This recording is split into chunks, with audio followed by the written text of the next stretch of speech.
dengan Saiful Hayat. Dari mana Pak? Asal dari Kampung Bojongloa, Desa Sukamaju, Kecamatan Cilawu, Kabupaten Garut. Gimana tanggapan Bapak dengan adanya program pemutihan Jawa Barat ini, Pak? Alhamdulillah ini kabar baik ya, khususnya bagi saya pribadi dan untuk masyarakat Jawa Barat lah. Jadi ini program yang sangat membantu, yang tadinya memang ya terkesan menunda-nunda, dengan kesempatan ini alhamdulillah dimanfaatkan. Jadi ada peluang untuk katakanlah lebih ringan gitu Pak dalam pembayaran. Kena denda nggak Pak? Ini kebetulan tidak Pak. Ada kelewat nggak? Ada kelewat. Berapa? Ini kelewatnya ya berapa ya? 4 tahun. 4 tahun. Sekarang dengan ada pemutihan ini berapa tahun yang harus dibayar? Cuma 1 tahun aja, 1 tahun berjalan ya. Ada yang perlu disampaikan Pak pada Bapak Jawa Barat juga dan masyarakat Katan? Iya.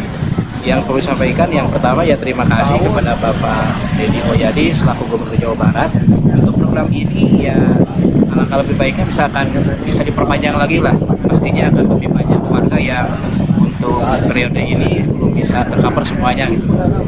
Kemudian dikembangkan lagi lah program yang lain. Terima kasih. Sama-sama. Kita akan berbincang-bincang dengan perwakilan dari ini Pak ya, dari Pak Kapus ya, Dari Pak Herpan. Pemda Provinsi Garut ya, Pemda Provinsi Jawa Barat. Ada beberapa hal Pak yang perlu kita pertanyakan mengenai perpanjangan pemutihan ini Pak. Ini kan udah beberapa kali dilakukannya pemutihan dan sekarang ada lagi pemutihan sampai 30 September 2025 gitu. itu perbedaannya gimana Pak? Nah gini Kang, jadi yang ini program yang dicanangkan oleh Pak Gubernur gitu ya. Jadi program pemutihan itu yang siogianya kemarin sampai 30 Juni gitu ya, diperpanjang sampai 30 September gitu ya. Ya kenapa mungkin diperpanjang, karena kemarin sampai di akhir Juni animo masyarakat ini sangat tinggi gitu ya. Jadi melihat animo masyarakat sangat tinggi, jadi program pemutihan ini diperpanjang. Adapun untuk program yang pemutihan tahap 2 ini ada sedikit perbedaan gitu kan. Kalau yang pertama gitu saya sebutkan, jadi yang pertama itu dibebaskan seluruh pokok dan denda tunggakan pajak kendaraan bermotor. Jadi misalnya kita menunggak 10 tahun gitu kan, hanya dibayarkan 1 tahun saja gitu untuk pajak 1 tahun ke depan, termasuk untuk pokok dan dendanya. Terus yang kedua untuk jasa harja. Nah sekarang yang bedanya di sini gitu ya. Kalau yang dulu jasa harja dendanya dibayarkan semua. Kalau yang sekarang periode dari Juli sampai September, yang semula jasa harja dibayarkan tunggakannya full semuanya, sekarang hanya dibayarkan 2 tahun saja gitu, ke depan gitu ya. Jadi setahun tunggakan, setahun ke depan gitu ya. Terus lagi mungkin yang menarik dari program pemutihan ini, jadi ada mutasi kendaraan yang ke Jawa Barat. Ketika misalnya kita punya kendaraan di luar Jawa Barat masuk ke Provinsi Jawa Barat, maka dibebaskan untuk pokok pajak kendaraannya 1 tahun ke depan. Begitupun dengan dendanya. Jadi itu mungkin program pemutihan yang sedikit saya jelaskan. Jadi di sini banyak banget keuntungan yang bisa diperoleh masyarakat, dalam artian denda-denda yang siogianya harus dibayarkan di sini kita hapuskan gitu ya. Ini kita supaya bisa mendorong masyarakat yang tadinya menunggak pajak bisa terdorong melakukan pembayaran pajak kendaraan bermotor seperti itu. Ada ya satu hal yang kita ada wacana di luar dan yang sudah terpublikasikan oleh Bapak Gubernur mengenai mutasi Pak ya, mengenai mutasi itu bisa dilakukan oleh pihak Samsat langsung, dengan istilahnya nggak usah diribetkan pembayar pajak, ini urusan Samsat, tinggal dengan Samsat. Fenomena yang ada di lapangan kan ternyata tidak seperti itu. Ini kan harus teredukasikan dengan baik Pak ya. Nah itu yang punya kewenangan berkomunikasi itu apakah Dispendanya atau dari pihak kepolisiannya Pak? Ya kalau gini kan di Perpres 5 2012 ya tentang kesamsatan gitu. Jadi di Samsat itu ada yang namanya kepolisian, ada dari pemerintah daerah yang menangani masalah pendapatan, dan yang ketiga adalah jasa harja yang menangani terkait asuransi asuransi kecelakaan lalu lintas gitu ya. Memang Pak Gubernur sudah dulu menyampaikan seperti itu, cuman tetap kembali gitu kan. karena ini kendaraan yang punya masyarakat, ya otomatis masyarakat sendiri harus mengurus. Nah di situ kita bisa memberikan mungkin kemudahan buat masyarakat gitu ya. Apakah misalnya di sini kita sudah bagaimana mengupayakan supaya layanan di sini bisa berjalan dengan cepat gitu kan. Jadi kalau beberapa bulan ke belakang bisa lihat kita ada antrian sudah kita bagi gitu kan. Terus di dalam juga sudah kita kondisikan sedemikian mungkin supaya masyarakat bisa cepat untuk mendapatkan pelayanan gitu ya. Jadi terkait misalnya proses seperti apa itu melibatkan 3 pihak itu kan. Tambah misalnya di Samsat itu ada Bank BJB selaku bank yang ditunjuk oleh pemerintah daerah untuk menerima yang menerima dana pembayaran pajak dan lain-lainnya gitu ya. Jadi tetap kembali ke masyarakat untuk proses di kita di sini membantu untuk prosesnya supaya bisa lebih cepat, bisa lebih mudah sekali.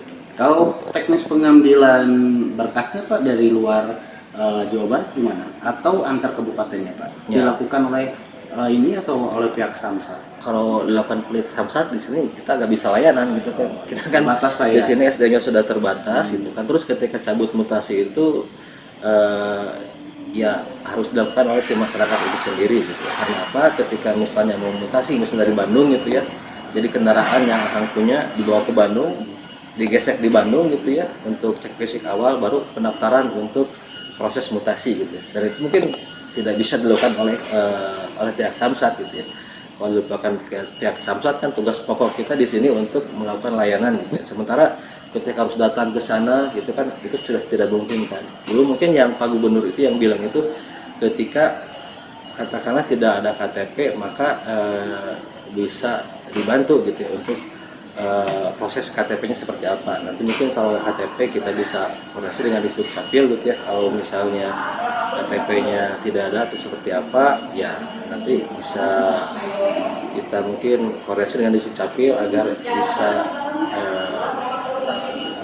dipermudah di sana juga untuk proses KTP-nya seperti itu. Kemarin itu Pak, waktu saya pertama ke sini, kita ada ada keluhan oleh masyarakat. Kebetulan dia itu kendaraannya di Bandung, tapi pemiliknya orang Bandung, otomatis KTP orang Bandung, sehingga dia tidak bisa mengambil KTP. Nah, seperti itu. Nah, pada akhirnya diarahkan untuk BBM Pak. Nah ini sebagaimana disampaikan Bapak KDM harus dipermudah mengenai KTP. Nah ini teknisnya sebenarnya seperti apa Pak? Apakah ini bisa dilakukan? Ini kan pada prinsipnya masyarakat itu membayarkan bukan personalnya Pak ya, tapi membayar pajaknya itu ada pajak kendaraannya ya. Kenapa ini dikaitkan selalu terus dengan KTP? Nah ini gimana Pak? Oke, sebetulnya ini di ranah kepolisiannya gitu. Betul. Jadi Bukan di kewenangan di Dispenda antar dinas. Sebentar. Jadi kita di sini untuk menetapkan pajak gitu. Jadi proses di Samsat itu pertama itu adalah proses registrasi dan identifikasi. Seperti apa sih proses regiden itu? Seperti cek fisik, terus misalnya ngecek KTP, ngecek BPKB, itu dari regiden. Setelah clean dan clear dari regiden, baru masuk ke kita Bapenda untuk menetapkan pajaknya gitu. Jadi kalau dari polisinya belum beres, belum clear dan clean, kita nggak bisa menetapkan pajak. Soalnya belum bisa diinput di sistem kepolisian, maka kita tidak bisa menetapkan pajak. Ketika beres kita menetapkan pajak pun nanti kembali ke kepolisian. Misalnya untuk tahunan pengesahan kembali ke kepolisian. Untuk pencetakan STK yang 5 tahun kembali ke kepolisian. Jadi Samsat itu 2/3 hampir secara keseluruhan proses ada di ranah kewenangan kepolisian. Bahkan di perpresnya itu yang namanya pengatur Samsat adalah pihak kepolisian. Kaitan tadi ketika dia punya kendaraan, KTP-nya pemilik orang lain, berarti harusnya yang bersangkutan membalik namakan kendaraan. Soalnya yang namanya kendaraan itu harusnya dimiliki sesuai dengan identitas. Misalnya akan ngegali kendaraan, otomatis kena personal akang gitu. Kenapa kita menyarankan balik nama gitu ya? Yang pertama, ketika akang misalnya kendaraan bekas tidak balik nama, ketika sama pemilik awal sudah diproteksi, dalam artian sudah melakukan laporan ke Samsat atau di aplikasi Sapa Warga bahwa kendaraan sudah dijual, jadi akang itu yang pembeli kendaraan bekas itu nanti akan dikenakan pajak progresif kelima. Dalam artian pajaknya bisa 2 kali lipat kan. Misalnya pajak kendaraan akang yang Avanza 5 juta itu biasanya ketika sudah diblokir otomatis akan menjadi 10 juta. Kenapa seperti itu? Karena kita mendorong untuk balik nama gitu ya. Terus kemudian kenapa harus dibalik namakan misalnya kendaraan misalnya atas nama Akang gitu ya. Ku Akang teh diical ke sapali dia gitu kan. Nah, ketika misalnya ku Akang dianggo ditilang di jalan atle dokapna ka Akang. Tagihanana gitu kan. Eta namanya atle gitu kan. Mungkin wae misalnya kanu ngagaleuna gitu kami dianggap untuk tindak kejahatan. Otomatis yang pertama dikejar adalah yang pemilik sesuai di STNK. Jadi ini mengamankan si masyarakat juga gitu kan.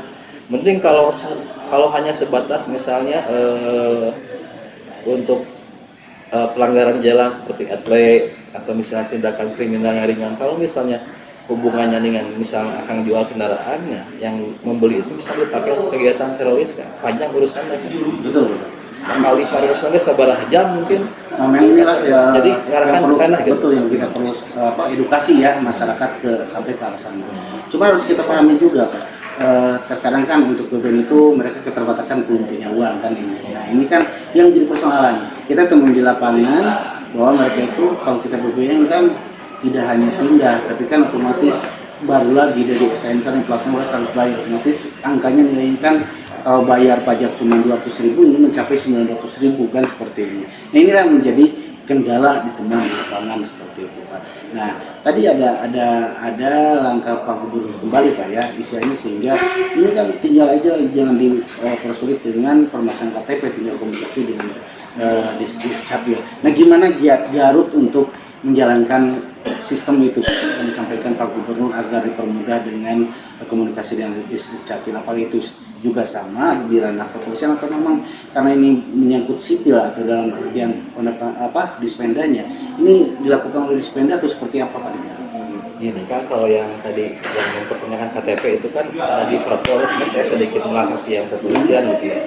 Di Perpol itu sudah dipersyaratkan gitu. Jadi untuk pembayaran pajak kendaraan itu harus ada KTP. Nah kebanyakan yang tidak ada KTP itu dia beli kendaraan bekas belum dibalik namakan. Betul. Itu kendalanya. Jadi mending kalau yang si pemilik awalnya mau ngasih KTP-nya, ngasih pinjam. Kalau tidak ngasih pinjam gitu kan, otomatis harus dibalik namakan daripada nanti kena pajak progresif kelima gitu kan sebetulnya gitu kan. Jadi yang semulanya misalnya tadi yang mobil 5 juta, kalau yang motor 200.000 bisa menjadi 500.000. Nah, jadi supaya kedepannya bisa lebih mudah, lebih murah gitu ya.